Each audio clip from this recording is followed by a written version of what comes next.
ایک دن بادشاہ وقت نے اپنے وزیر خاص سے پوچھا، یہ میرے نوکر مجھ سے بھی زیادہ خوش باش کیسے پھرتے ہیں جبکہ ان کے پاس کچھ بھی نہیں اور میرے پاس کسی چیز کی کمی نہیں؟ تو وزیر نے کہا، بادشاہ سلامت، آپ اپنے کسی خادم پر قانون نمبر 99 کا استعمال کر کے دیکھیے۔ بادشاہ نے پوچھا، اچھا یہ قانون نمبر 99 کیا ہوتا ہے؟ وزیر نے کہا، بادشاہ سلامت، ایک سرائی میں 99 درہم ڈال کر سرائی پر لکھیے، اس میں تمہارے لیے 100 درہم ہدیہ ہے۔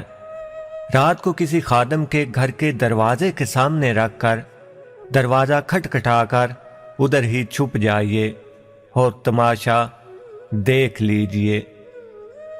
بادشاہ نے جیسے وزیر نے سمجھایا تھا ویسے ہی کیا۔ سرائی رکھنے والے نے دروازہ کھٹکھٹایا اور چھپ کر تماشا دیکھنا شروع کر دیا۔ اندر سے خادم نکلا، سرائی اٹھائی اور گھر چلا گیا۔ درہم گنے تو 99 نکلے، جبکہ سرائی پر 100 درہم لکھا تھا۔ سوچا یقیناً ایک درہم کہیں باہر گرا پڑا ہوگا۔ خادم اور اس کے سارے گھر والے باہر نکلے اور درہم کی تلاش شروع کر دی۔ ان کی ساری رات اسی تلاش میں گزر گئی۔ خادم کو بہت غصہ تھا، کچھ رات صبر اور باقی کی رات بک بک میں گزری۔ خادم اپنے بیوی بچوں پر بھی بہت غصے تھا، کیونکہ وہ درہم تلاش کرنے میں ناکام رہے تھے۔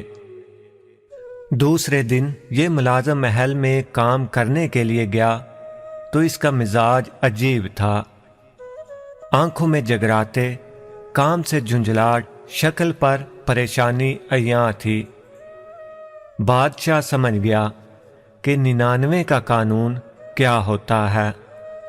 لوگ ان 99 نعمتوں کو بھول جاتے ہیں جو اللہ تعالیٰ نے انہیں عطا فرمائی ہوتی ہیں، اور ساری زندگی اس ایک نعمت کے حصول میں سرگرداں رہ کر گزار دیتے ہیں جو انہیں نہیں ملی ہوتی۔